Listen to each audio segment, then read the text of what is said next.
In an effort to smear President Trump and his family, the Associated Press actually proves the case why gun rights should be absolute and not controlled by biased bureaucrats. The headline reads, President Trump bypassed normal gun licensing procedures, says ex-NYPD official. But when you read the article, what becomes clear is how broken New York City's gun licensing rules are. You have to prove a need, extreme and overwhelming need, often much more than just personal safety, to get a permit in New York City.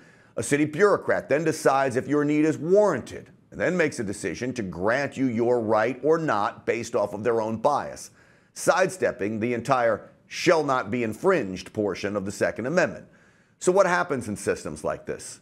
So-called may-issue regulations, we call them. Well, the elite, the rich, the powerful all get special treatment. The everyday Joe who wants a firearm gets left out. It's why these rules are so un-American. The AP is so devious, by the way, they bury the most important line in the article. Quote, the filing did not suggest the Trumps did anything wrong or were aware of any bribes. Then what's the point of the article? But here's how behind the AP is on a story like this, because there is a story here. I grew up in and around New York City. To get a carry permit, you actually had to be politically connected.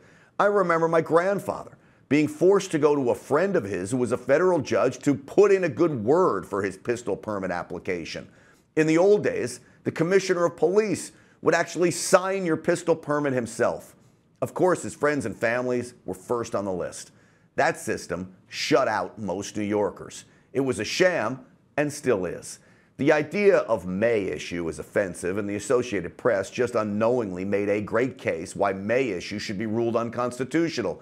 If there is nothing in your history barring you from owning and carrying a firearm, then you shouldn't be denied the right to do so. That's called shall issue. The government shall issue you a permit if you meet those requirements. That should be the law of the land in New York and every other place where it isn't.